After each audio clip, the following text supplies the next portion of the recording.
안녕하십니까. 글로벌 이슈입니다.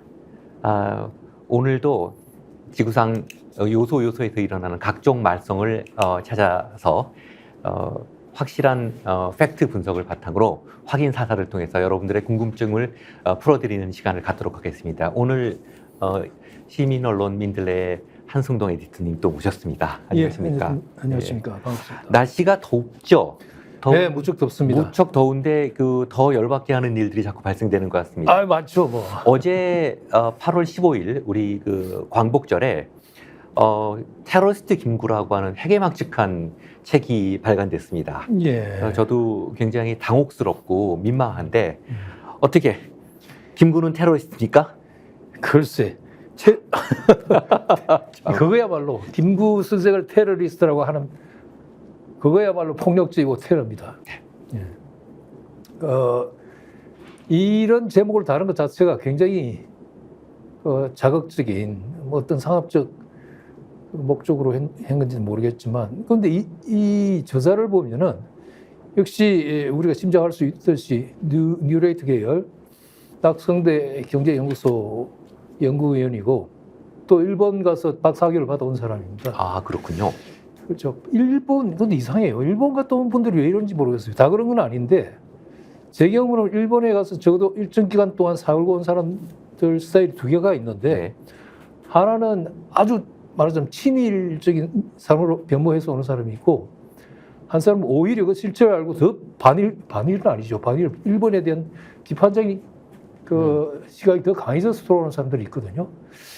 근데 이런 뉴라이트 분들은 일본에 가서 완전히 그냥 이건 제 개인적인 생각입니다만 그냥 자기 노선이라고 그걸 완전히 바꿔버린 그런 사람으로 비치는데, 이 책도 보면은 무슨 제목부터가 우리 국민 대부분이 딱 듣는 순간 그렇잖아요. 납득하기 곤란하죠. 네. 오히려 그런 어떤 충격 효과를 노렸는지도 모르겠지만 내용도 제가 보니까 황당하게 짝이 없어요. 보니까 아니 이제 백범일지를 뻔뻔하다고 하고, 그 자신이 그 뻔뻔함을 경하고 분노했다고 그러고, 김구라는 인물에 대한 그 한국 사람들의 그 존경과 또 김구라고 하는 그 독립운동가로서의 어떤 일종의 지존이라고 그럴까, 꼭 지존은 아니죠. 김구 선생도 여러 가지 약점도 많았고 과거도 있었으니까. 그러나 어느 누구보다도 가장 확실한 독립운동가의 표상이시죠. 그렇죠. 네. 자리매김하고 있는 그분을 여기 보면 그들의 표현대로 하면은 종북 주사파가 만드는 역사적 흑사이다. 네. 이런 얘기가 있고, 그다음에 김구를 민족 구원자 혹은 자유통일의 메시아라고 환상하고 승인화하는 것은 이런 사람도 없지만 승인화하고 메시아라고 이 정도까지는 아니거든요. 그냥 객관적으로 그냥 우리 평가하는 거죠. 그런 것 말하자면 존경과 이걸 지독한 정신분열이자 끔찍한 위선이라고 얘기해요. 그리고 그렇게 하는 사람들을 김구라라고 하는 시대착오적인 우상숭배와 터무니없는 환망공상에 빠져 있다. 이거 한국 사람들이 다 모독 아닙니까? 거꾸로 저는 그거를 그렇게 주장하는 사람들을 좀 뭔가 인지 부조가 일어난 사람들이라고 생각하고요. 예. 좀 어떤 정신적인 문제가 있는 사람이라고 생각을 합니다. 맞습니다. 이게 저는 조금 전도 말씀드렸듯이 이런 식의 저서나 글이야말로 주장이야말로 바로 테러리스트 김구가 아니라 김구에 대한 테러. 김구에 대한 테러죠. 또 우리 민족에 대한 테러입니다. 그렇습니다. 예, 그렇게 생각을 하고요. 사실 김구라는 하나의 인간은 그가 처했던 어떤 시대 상황을 전제하지 않고서는 이해가 안 되는 맞습니다. 또 인물입니다. 예. 사실 혁명투사였거든요. 그렇죠. 그러니까 김구를 위시로 한 그 독립운동에 쟁쟁한 그 선열들은 대일 항전을 통해서 우리가 독립을 이루는 걸 하나의 혁명 과정으로 인식을 했고요. 본인들 스스로 혁명투사라고 말씀하신 게 백범일지 여러 번 나와 있습니다. 그러니까 김구라는 인간은 이런 평시에 우리 같은 서생이 아니에요. 일본 제국주의 괴수들은 당연한 거고, 우리 밀정들까지도 필요에 따라서 얼마든 처단하던 그런 인물이고, 또 김구의 그런 행동이 바로 이승만과 구별되는 김구의 위대성이라고 생각합니다. 맞습니다. 이 사람들이 얘기하고 있는 그 치아포 사건 있지 않습니까? 그것도 저도 백범일지를 여러 번 읽어서 잘 알고 있는데, 사실 그때 시대적 배경이 민비 시해 사건이 나고 의병 운동이 일어났던 그 상황이에요. 예. 그랬는데 그때 그들 주장에 의하면은 선량한 일본 사람이라고 했던 그 사람은 그 백범일지에 나온 표현도 그렇고 한복으로 변장을 하고 파카를 품고 있던 일본 사람이었습니다. 네. 그를 이제 거기 백범일지에서 김구 선생께서는 도수공권으로 뭐 처단을 하고 뭐 그렇게 얘기가 나오죠. 그래서 바로 김구는 그로 인해서 이제 옥고를 치르게 되고 그를 통해서 이제 어떤 열혈 청년 그 조국에 불타는 열혈 청년에서 그 옥고를 통해서 이제 본격적으로 사상적인 완결성을 가지고 독립운동의 지도자로서 재탄생하게 되는 거죠. 그렇죠. 예, 그런 과정인데 그 과정을 테러리스트라고 한다면은 그렇죠. 네, 뭐 그거는 윤봉길 또 안중근 의사도 이토 히로부미를 저격한 이유가 첫 번째 이유가 민비 시해의 원흉이기 때문에 저격한 그렇습니다. 거거든요. 모든 우리나라의 그 어떤 조국 독립의 리더들 그런 그 대일항전의 어떤 그 지도자들 갖다가 다 모욕하는 처사라고 생각을 합니다. 맞습니다. 네. 그 일본의 그 스가 요시히데라고 지금 기시다 후미오 총리도 지금 9월 총재 선거에서 출마하지 않겠다고 함으로써 이제 물러나겠다는 뜻을 표명했는데 그저께 이 바로 전에 총리가 스가 요시히데예요. 그렇죠. 그리고 2012년부터 아베 신조 정권 8년 동안 내내 그 관방장관을 하는 사람인데 이 사람이 2013년에 그 중국의 안중근 기념관 세운다고 했을 때 뭐라고 했냐면은 안중근은 테러리스트다. 그렇게 딱 얘기해서 저기 구체적으로 이토 히로부미라고 하는 일본 근대 초대 총리, 일본으로서는 영웅이죠. 네.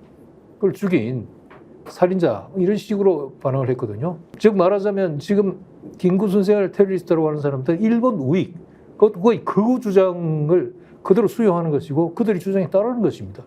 그리고 통상 테러라고 하는 것은 그렇지 않습니까? 제가 보기에는 테러는 강자가 폭력을 행사하거나 혹은 약자를 막 침략을 해서 사람들 무더기로 이렇게 살고 제노사이드, 인종 학살 같은 걸 해도 그걸 테러라고 하지 않습니다. 네. 그거는 자기들 그 합법적으로 한 통치 행위라고도 하고 그렇게 하지. 테러라고 하는 건 보통 약자가 저항하는 수단으로 사용하는 거거든요. 그러니까 이 저항이 뭡니까? 우리는 나라를 뺏겼고 민족을 뺏겼고 김구 선생이나 안중근 선생 말하자면 그 뺏긴 나라를 되찾기 위해서 전투를 하고 있었던 것이고 전쟁을 하고 있었던 것이죠. 그런 사람에 대해서 테러리스트라고 하면은 완전히 강자 내지 침략자 입장에서 얘기하는 거예요, 이건. 네. 있을 수 없는 얘기예요. 따라서 저는 이 책을 읽어볼 가치도 없다고 생각하는데 다만 이 책뿐만 아니라 이런 류의 사고를 하는 사람들이 무척 많고 최근에 이런 사람들이 전부 다 정부의 국책사업 그 연구소나 연구기관의 그 장자리를 수십 명이 차지하고 있고 이런 사람들이 지금 국민 교육을 담당하고 있단 말입니다. 네. 정신사상을. 이 굉장히 심각하기 때문에 대표적으로 말씀하신 대로 이 책을 그런 면에서는 따져볼 필요가 있다고 예, 생각합니다. 그렇습니다. 지금 이 책 자체가 사실은 뭐 거론할 필요조차 없는 게 궤변인데도 불구하고 이 책이 사회적인 관심의 대상이 되고 있는 이유는 우리가 시대적 배경으로 볼 필요가 있습니다. 저는 맞습니다. 사실은 이걸 좀 인지심리학적 관점에서 보면은 이 사람들의 그 자신감의 상실이라고 생각을 합니다. 예, 예. 최근에 몇 번 이제 민주정부가 들어오면서 그리고 최근에 어떤 사회적 변화 때문에 이런 어떤 자신감, 그 자신들의 어떤 근거가 지금 사라지고 있다는 문제들 때문에 예. 더욱 어떻게 보면은 방송용어로 적절하지 않지만 최후의 저항, 발악을 한다고 할까요? 이렇게 보고 사실 지금 말씀드린 내용들, 뭐 윤봉길이나 안중근이나 뭐 이봉창이나 이런 그 어떤 애국 선열들의 당시의 투쟁을 국제적으로도 굉장히 인정을 했거든요. 예. 오죽하면은 그 장개성 총통이 윤봉길 의사 의거 때 5억 중국인이 못한 것을 조선 청년 한 명이 했다 그러면서 예. 당시에 그 결국은 중경으로 우리 임시정부를 보호하죠, 중경에서. 그리고 예. 그 장개석 총통의 부인이 송미령 여사가 그 중국 애국 부인회를 통해서 예. 당시 약 15만 위안 정도, 예. 지금 말하면 수십억 원인데요. 그 15만 위안을 그 모금을 해서 우리 그 임시정부에 기부를 합니다. 그다음에 그 전에 이제 이봉창 의거가 있지 않았습니까? 그렇죠. 이봉창 의거 직후에 그 청도 민국일보라는 그 중국 신문에서 예. 그 일면 헤드라인으로 한인 청년 이봉창이 일왕한테 폭탄을 던졌는데 불행 부중이다. 다시 말씀드리면 불행이 명중하지 않았다 이렇게 표현을 합니다. 네. 그래서 일본 측에서 아주 강력히 항의를 해서 그 청도 민국 일보가 폐간이 된 적도 있고요. 최근에 들어와서는 이제 싱가포르의 리콴유 수상 있죠. 네. 그 리콴유 수상의 그 자서전인 싱가포르 스토리 보면요, 이 일제에 저항한 아시아 민족이 딱 하나 있었는데 그게 한국 사람이라고 아주 이렇게 표현을 해놓습니다. 맞습니다. 예, 그런 정도로. 맞습니다. 안중근, 김구 선생 그리고 저 청산리 전투도 있지만, 그러니까 그 피지배 민족의 민주해방투쟁사에서 한국이 유일하다고 할 수는 없지만 한국은 매우 독특하고 그런 족적에서 아주 눈에 띄는 그렇죠. 끊임없이 저항하고 그때 그 중국이 왜 장제스总统이 그렇게 간복을 했냐 하면은 그때 무자비하게 그 중국 사람들 죽였거든요. 네, 그렇죠. 뭐 그 2천만 이상을 죽였는데 서로 이게 죽이기 경쟁해가지고 일본도로 목을 치는 임장문을 그게 일본 신문에 아예 보도가 되지 그렇습니다. 않습니까? 아사히 신문 같은 연대 당시 유력 신문에 잘했다고 보도를 해요. 잘했다고. 예. 그렇죠. 그렇죠. 예. 100명 먼저 죽이기 경쟁 이런 식으로 예. 했거든요. 그리고 잘했다고 보도를 합니다. 그런데도 불구하고 중국인들이 거기에 대해 저항을 제대로 못했어요. 못했죠. 저항을 했지만 눈에 띄게 그러니까 가장 그 중국인들을 분기시키는 데 있어서 가장 그 뚜렷한 어떤 그 행태를 보인 것은 중국인이 아니라 오히려 조선 사람이었고 대표적인 게 그분들이죠. 네. 김구, 윤봉길, 이봉창, 안중근 네.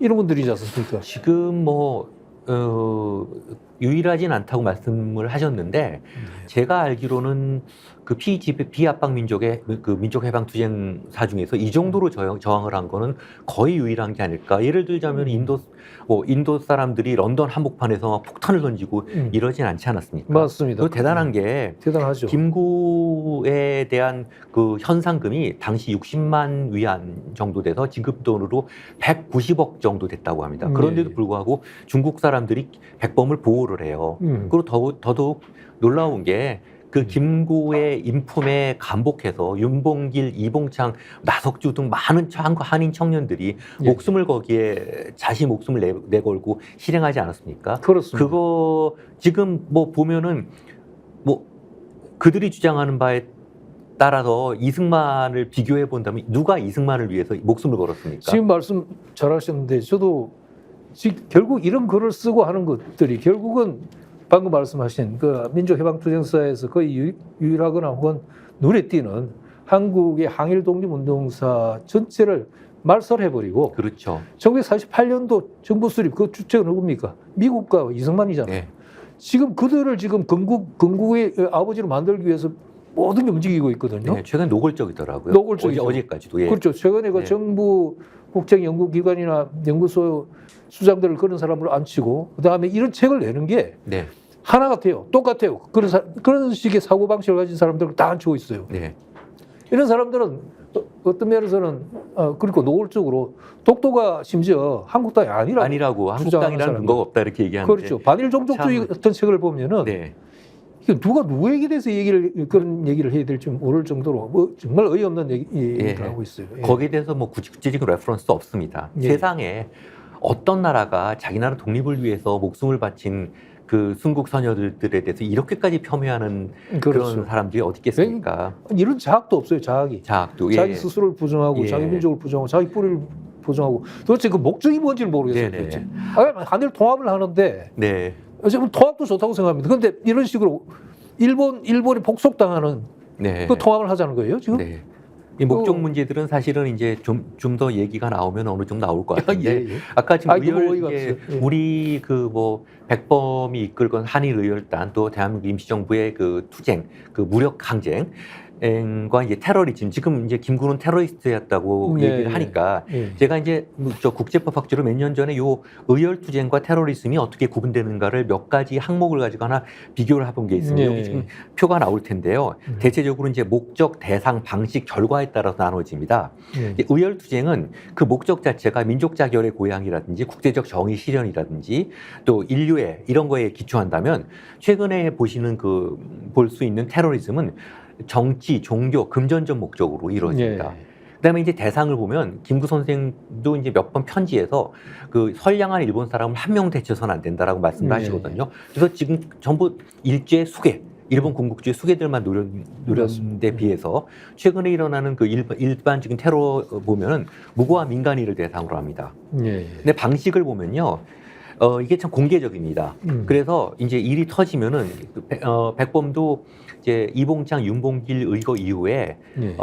로이터 통신을 통해 갖고 지난 동경과 상해 의거에 주모자 나고 나를 잡아라라고 그렇게 얘기를 합니다. 그리고 우리의 목적은 우리 민족의 독립이다라고 얘기를 하는데 반면에 최근에 보면은 일어나는 이제 이런 그 테러 행위들 보면은 목적이나 행위자가 불분명합니다. 예. 그냥 뭐 민간인들을 그냥 막 살해하고 도대체 뭘 했는지도 모르는 이런 거에 이제 이런 행위 양식을 갖고요. 근데 결과적으로는 보면은 민족 독립 의식을 고취하고 이제 국제법상의 이제 자결권, 민족 자결권을 고양하는데 그런 결과가 나타나는데 최근에 나타나는 이제 테러리즘 보면은 테러 행위를 보면 이제 단순한 복수심의 기존 파괴 행위밖에 없습니다. 예. 이렇게 구체적으로 구별이 돼요. 예, 그렇기 예. 때문에 이제 우리 그 임시정부가 주도했던 그 의열투쟁을 보면요, 그 민족 자결에 기초한 정당한 국제법상 교전행위였고 저항행위입니다. 맞습니다. 그래서 1932년 그 헝거우공원에서 일어났던 윤봉길 의거 때 죽은 그 사라카와 시라카와 대장에 대해서 일본도 이 행위는 편의대, 즉 민간 복장 특공대에 의해서 벌어진 전시 공격 행위고 그때 당시 죽은 시라카와 대장을 전사 처리합니다. 그러니까 예. 일본도 이거를 국제법상 정당한 교전 행위라고 인정을 한 거예요.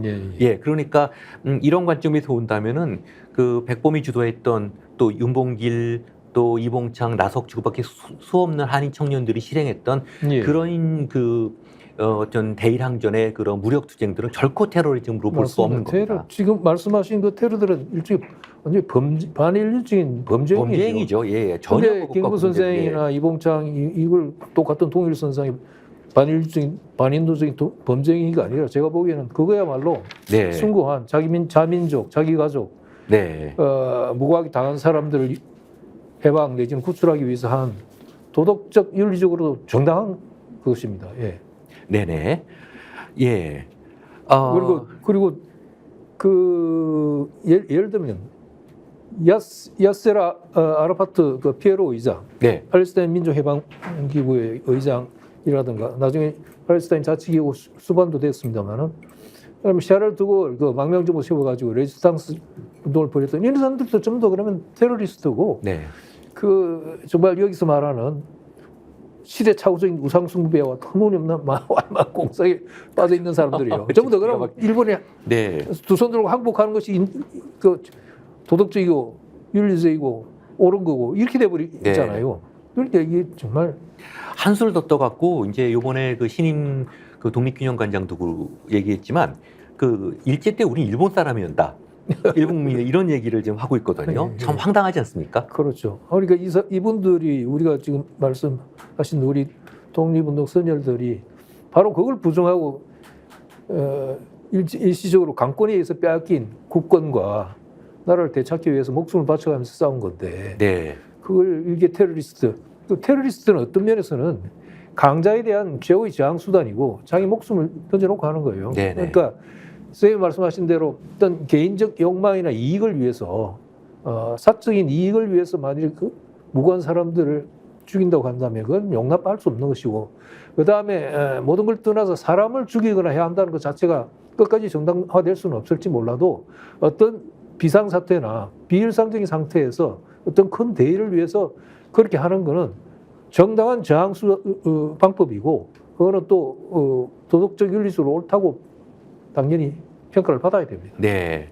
사실은 이제 일본 국민이었다라는 이제 논리를 되게 구체적으로 주장을 하는데 예. 우리가 그 시기에 일본에 강점당했다고 해서 일본 국민인가라는 문제들에 대해서 결국은 이게 좀 굉장히 의미 있는 자료 하나가 있는데요. 예. 1960년 12월 10일 날 한일 간의 제3차 청구권 회의에서 이런 일이 있었습니다. 이게 이제 이 원본 자료인데요. 예. 일제가 35년 동안의 강점 기간 동안에 이 조선에서 상당량의 그 금과 은을 갖다가 반출해 나갔습니다. 아, 그렇죠. 예, 쌀도 이 많이 양이요. 반출했어요. 예. 금이 24만 9,633kg 정도가 되고요.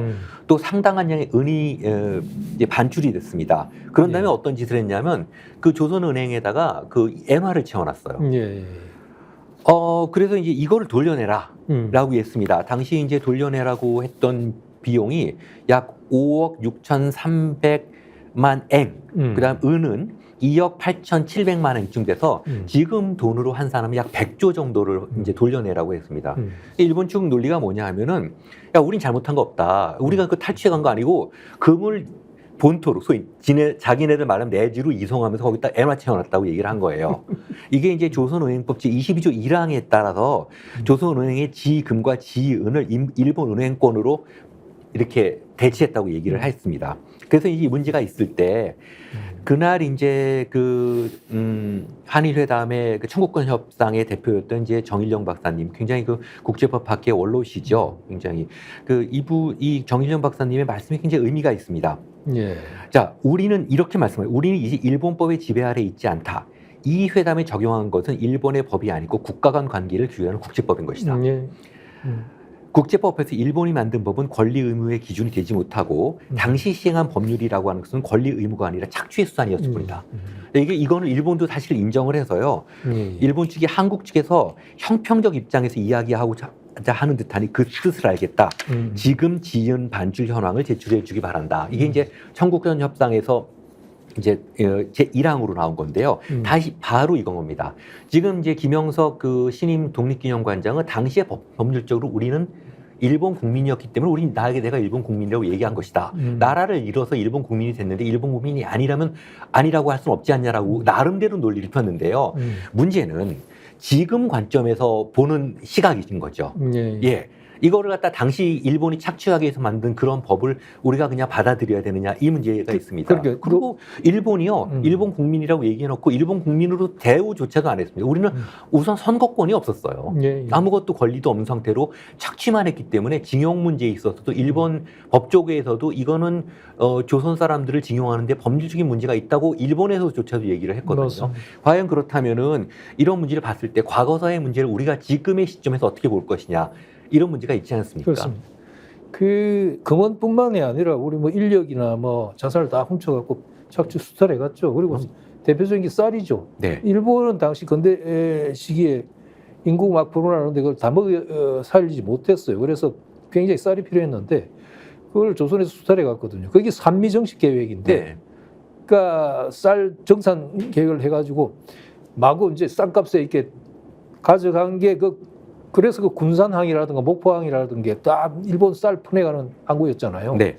그 일종의 약탈이죠. 그 그러니까 자기들이 말하는 실정법에 따르면은 논리적으로 자기들이 그 합법이라고 할지 모르지만 네. 그런 식으로 따지면 모든 게 합법이죠. 그렇죠. 징용도 그렇고 강제종군 위안부도 그렇고 그런 모든 것들이 그럼요. 일본법에 의해서 당시로서는 합법이라고 그들은 주장하고. 그리고 예. 네.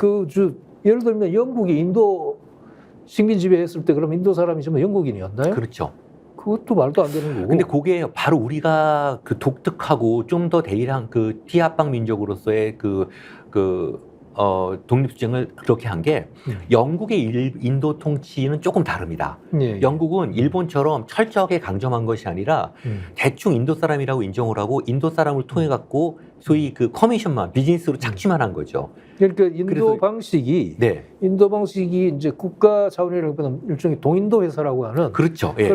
그런 이제 형식상으로 민간 회사를 통한 지배 방식이긴 했지만 본질에 있어서는 제가 볼 때는 똑같고 예. 무자비한 그 군대를 동원해서 무슨 사포의 반란입니까? 그런 거 반란지라고 하는 과정도 똑같아요 보면은. 네. 그 이제 소속이 뭐 동인도 회사 소속인지 몰라도 자 영국 인도 지배라는 점에서는 본질적으로 똑같고. 맞습니다. 예. 그런 면에서 우리가 훨씬 더 가열차게 투쟁을 한 거죠. 그리고 이영훈 교수가 그 반일종족주의에 보면은 그 쌀을 수출했다고 얘기하는데 그냥 경제학 교수 맞는지 모르겠습니다. 수출이라고 하는 것은 국가와 국가 사이에 무역 거래에 있어서 얘기되는 거지.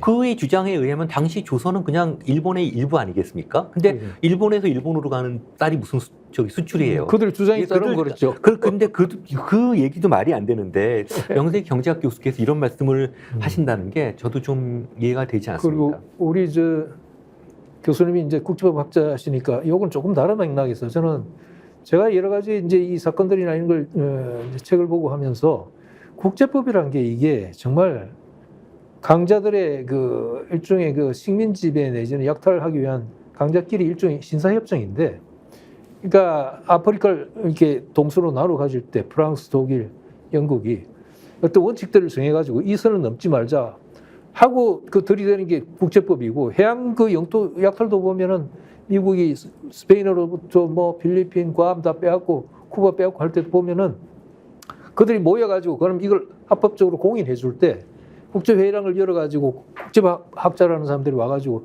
어떠한 조항에 의해서 이건 이렇다고 판정을 내리잖아요. 근데 우리 당하는 사람들이 약자 입장에서 볼 때는 뭐 이거는 자기들끼리 그 일종의 나눠먹기식을 위한 규율일 뿐이고, 근데 예컨대 1차 대전, 세계대전 끝나고 나서 파리 평화협정 했을 때 우리 약자들이 가서 발언권이 있었나요? 그들 강자들, 식민지배, 제국주의자들끼리 해가지고 다시 재분할 하는 그런 게 말하자면 평화협정이고 강화조약이었는데, 그래서 어떤 면에서는 저는 국제법이라는 게 굉장히 회의적으로 많이 근데 왜냐 제가 한마디로 네네네. 일본 사람들이 유독 더해요. 네. 모든 게 국제법적으로 합법이었다는 거예요. 네네네. 자기들 약탈과 수탈과 식민지배가. 예. 그러니까 자기 스스로 이건 그 자기 체면, 일종의 자기 체면. 네. 우리는 합법이었다 이런 식의. 네네. 자, 그거는 제가 조금 오해를 풀어드리겠습니다. 이게 지금 말씀하신 게 사실은 19세기 말까지 진행되던 건데 제국주의 국제법입니다. 예, 예. 최근의 국제법은 그로부터 많이 탈피된 상태고요. 이 많은 부분 지금 일본이 그걸 국제법을 들이대는 것은 이제 일본이 개항을 할 때 이제 일본이라는 건 기본적으로 잘 아시겠지만 그 발전된 대륙 문명으로부터 소외되어 있는 그 어떤 문명적인 열등감을 가지고 있다 유럽을 보면서 이제 개항을 했지 않습니까? 그들의 그렇죠. 논리를 받아들이는 과정에서 문명의 척도로서 국제법을 받아들였는데 제국주의 국제법조차도 약탈이나 수탈이나 식민지배를 합법하지는 않았습니다. 단지 묵인했죠. 그러니까 불법을 묵인했을 뿐입니다. 근데 예, 예. 이제 제가 그 유럽 서구의 그 아메리카 침략사나 아프리카 침략사를 보면은 이거는 뭐 법이라는 잣대를 들이대기 민망하죠. 야, 그렇죠. 근데 그 다음에 말씀하신 대로 저도 이제 그 들어보니까 좀 그런 면이 있겠고, 그 다음에 이 반인간적이지 않은 어떤 인도적인 차원에서의 국제법이 중요한 역할들을 하고 있죠. 지금도. 그러니까 지원하고 약자를 돕고 이런 것들은 물론 국제법적으로 유효하지만 특히 식민지변의 침략과 관련돼서 국제법을 들이대는 그 강자들의 논리라고 하는 건 제가 볼 때는 근데 지금 누구도 그 문제에 대해서 어떤 침략을 옹호하고 정당화하기 위해서 국제법을 이제 들이대지는 못하고요. 어쨌든 전쟁이 아니면 규범을 통해서 상대방을 설득할 수밖에 없는 게 현행 국제체제입니다. 따라서 그 규범이라고 하는 것은 현행 국제법이고요. 아까 말씀드린 것처럼 1960년도 얘기지만 정확하게 국제법적인 논리로 당시 일본법은 지금 권리 의무 관계를 설정하는 기준이 되지 못한다. 그래서 주권국가 사이 얘기들은 국제법이다. 그래서 예전에 그 윤봉길 의사 홍콩공원 그 사건으로 그 다리를 자르게 된 시게미스 외상이라고 아마 아실 거예요. 그 메카터 원수 앞에서 저 항복 사인을 했던 그 외상인데 그 사람이 그 전후에 다시 집권을 해갖고 다시 한번 외상을 1957년인가 했었습니다. 그때 그 일본 참의원인가 중의원 그 대정부 질의에서 그런 얘기를 해요. 지금 의원님들, 그래서 이제 뭐 여기 계신 의원들께서는 한국을 아직 식민 강점하고 있다고 잘못 생각하고 있는 거다. 한국은 지금 독립국가다. 우리는 한국을 독립국가로 돼야 된다. 그러니까 본인 자체가요, 그 윤봉길 의거로 그 다리를 자르는 사람인데도 불구하고 그런 얘기를 합니다. 그러니까 일본이 묘한 양면성이 있기는 해요. 하지만 이제 대체적으로 지금 말씀하신 우리나라 사람들이 갖고 있는 국제법에 대한 회의성은 뭐냐면 제국주의 국제법, 19세기 이전의 문제들인데 최근에는 이제 최근에도 저는 어떤 문제 제기를 하느냐 하면은 최근에도 일본과 미국이 특히 그 동아시아 태평양 쪽에서 그 소위 그 현상 변경에 대해서 계속 비판하잖아요. 그렇죠. 예를 들면 중국이 대만을 침공할 경우는 그 현상 변경이다. 그다음에 중국이 그 센카쿠, 중국은 디아오이다오 그걸 돌려달라고 하면 현상 변경이다. 현상 변경이라고 하는 거는 그 2차 대전 이후에 미국 중심을 만들어진 재편된 그 세계 질서죠. 국제 질서, 그렇죠. 예, 국제 질서에 위반되는 말하자면 지금 그때 만들어진 국제 질서로 기득권을 누리고 있는 국가들 입장에서 볼 때는 그걸 바꾸는 건 현상 변경이고 불법이고 나쁜 거로 돼 있죠. 네. 근데 거기에 대해서도 예를 들면은 그 거꾸로 얘가 있잖아요. 일본이 지금 우리가 현실적으로 지배하고 있고 역사적으로도 그렇고 문화적으로 그런 분명한 우리 영토인 독도에 대해서 자기 침하라고 돌려달라고 하잖아요. 그걸 현상 변경을 요구하는 거거든요. 일본은 자가당착이에요. 그러니까 센카쿠나 저 오키나와나 이쪽에 대해서는 다른 나라들이 그 현상 변경 요구하면 나쁘다고 이야기하고 독도에 대해서는 그 거꾸로 자기들이 현상 변경 요구하는 게 옳다고 주장하고 이게 말이 됩니까? 자가당착입니다. 자가당착이죠. 그 재밌는 일화가 있는데요. 지금 저 일본 왕비 오하다 왕비의 그 친정아버지가 오하다 재판관인데 네. 이 양반이 국제사법재판 소장까지 하셨어요. 외교관인데. 근데 매일같이 독도 국제사법재판소로 가자 그랬는데 제가 아는 우리나라의 어떤 그 교수 한 분이 오하다 재판관한테 그 센카쿠 국제사법재판소 가자 그랬더니 가면 안 되냐 그랬더니 우리 땅인데 왜 거기 가냐 그러더래요. 우리 땅인데 왜 거기 가냐. 그러니까 이게 그런 건데 이 문제는 이제 법이란 측면보다는 이제 어떤 정치적 측면에서 이제 어떤 패권 싸움 아니겠습니까? 뭐 2차 대전 이후에 미국 외교 정책 기본 원칙이 어떠한 지구상의 어떤 곳에서도 도전자를 용납 안 한다. 특히 냉전 이후는 더 그랬죠. 그랬는데 생각지도 않게 중국이 너무 빨리 성장을 해서 자신들의 패권을 도전하다 보니까 이제 그것에 대한 중국의 성장과 어떤 일종의 도전을 자신들의 입장에서 어떤 현상 변경으로 받아들이고 지금 강력하게 대응을 하는 거 아니겠습니까? 중국이 어쨌든 대만 주민들의 의사를 무시하고 강제로 무력 침공한다든가 이런 건 용납될 수 없죠. 물론. 그건 그건 그렇지 않을 겁니다. 그렇죠, 예. 그렇죠. 그건 중국을 조금 지금 잘못 이해하고 있는 분들이 있는데 중국은 대만을 자기 나라 땅이라고 생각하기 때문에 자기 나라가 그거는 자기 국제적으로 그건 미국도 인정했어요. 아니, 72년 세지죠. 그러니까 그거는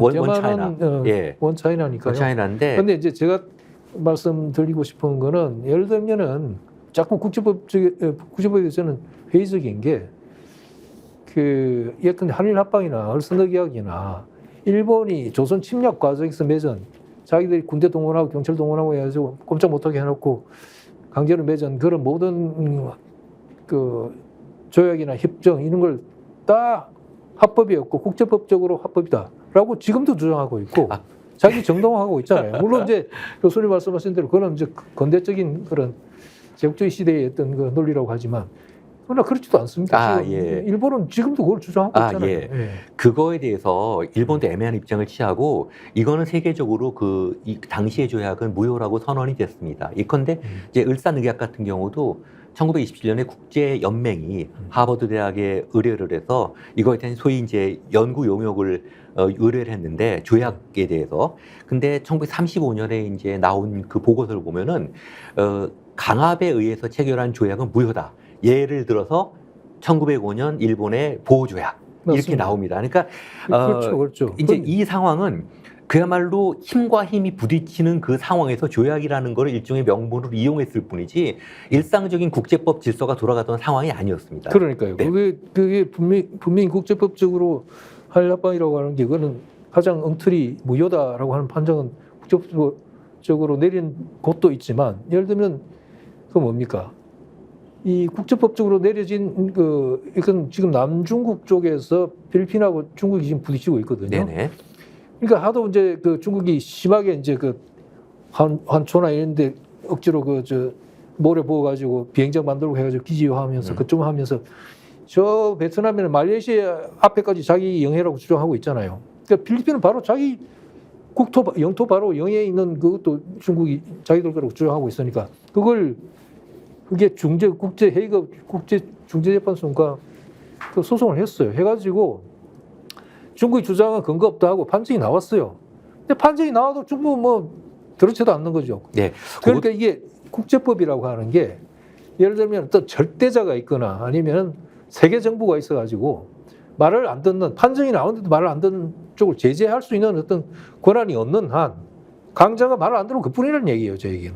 항상 그런 지금 국제 질서니까 그렇게 이루어지고 있지 않습니까? 그거는 제가 조금 설명을 드릴게요. 그 이제 영해라고 하는 건 12해리이기 때문에 중국에서 그걸 영해로 주장은 안 했고요. 그 12해리 정도면 영해인데 그 중재 재판은 일종의 소송이 아닙니다. 판결이 나오는 게 아니라 메리시라고 해서 중재 결정이 나옵니다. 중재 결정이라고 하는 이기고 지구가 아니라 일종의 타협안을 제시를 한 겁니다. 권고 사항이기도 네, 하죠. 권고 사항이고 사실은 그 상사 중재에서는 이것이 굉장히 효율적으로 적용이 되는데 이 국제 공법, 소위 국가와 국가의 이해관계가 충돌할 때는 사실은 이 중재 문제가 그렇게 큰 효력을 발휘할 수가 그러니까. 없는 입장으로 가 그러니까 있기. 그걸 판단하는 근거나 이런 것들이 이제 국제법적인 기준에 의해서 하고 정당한 근거가 있는 어떤 뭔가를 들이대면서 할 텐데. 자, 근데 예. 이게 이제 너무 좋은 질문들 저한테 대해서 좀 말씀을 해주시는 게, 지금 선생님께서 이제 말씀하시는 이런 내용들이 우리 국민들이 많이 오해하시고 있는 얘기들이거든요.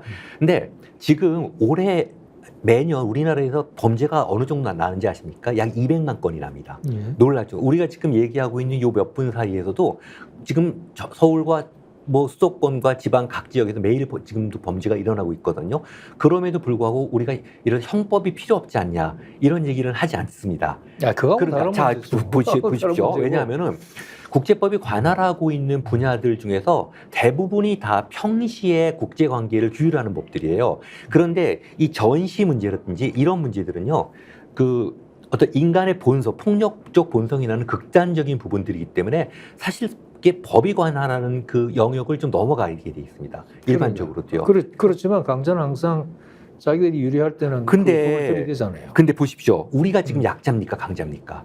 세계 제5, 6위의 군사 대국에다가 세계 10위권의 경제 대국이거든요. 그건 모든 게 상대적이죠. 그 상대적인 문제들인데 상대적인 문제죠. 우리 미국에 대해서 절대 약자고 절대 약자라고. 일본에 대해서도 강자라고 근데 하는 이제 게 그렇게 없잖아요. 하더라도 미국조차도 그거를 자기가 예를 들어 강자라 하더라도 일방적으로 예를 들어서 어떤 문제를 갖다가 그냥 어떤 규범이 없는 상태로 밀어붙일 수 없습니다. 예컨대 테러와의 전쟁을 통해서 아프가니스탄이나 이라크를 침공했거든요. 그 문제로 미국은 그러니까 더 유일한 초강대국, 소위 the only superpower에서 지금 G2로 넘어온 상태가 됐어요. 그러니까요. 이게 그 문제랑 뭐 우리 지금 논쟁의 어떤 비본질적인 문제가 좀 격가지가 나가버렸는데 그 문제를 그 법적인 어떤 그걸 따지자는 건 아니고요.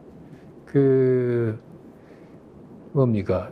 하여튼 그런 식의 어떤 그 일본이 지금 주장하고 있는 그런 것들의 어떤 불법성이라고 그럴까? 옳지 못함을 이야기하다 보니까 그렇게 된 건데. 네네네. 뭐 좋은 말씀이에요. 제가 예. 굉장히 제가 이런 문제들을 조금 이렇게 설명할 수 있는 기회를 주신 겁니다. 예. 예, 그래서 저도 굉장히 이런 문제들을 굉장히 많이 이렇게 질문을 받기 때문에 근데 이제 제국주의 국제법과 최근의 상황 이런 거에 대해서 좀 더 말씀드릴 기회가 있겠지만은 오늘 또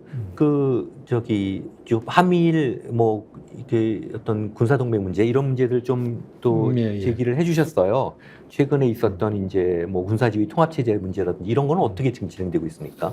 그러니까 얼마 전에 7월 28일 날 그때 한미일 국방장관 회의가 지금 도쿄에서도 열렸고 그다음에 그때는 2+2라고 그래가지고 네. 미일 간의 그 안보 협의회가 열렸어요. 해마다 열리는 정례회의인데 거기는 이제 외교장관하고 이제 국방장관 각각 양국에서 모이는데 그때 이루어진 결정이 굉장히 중요해요.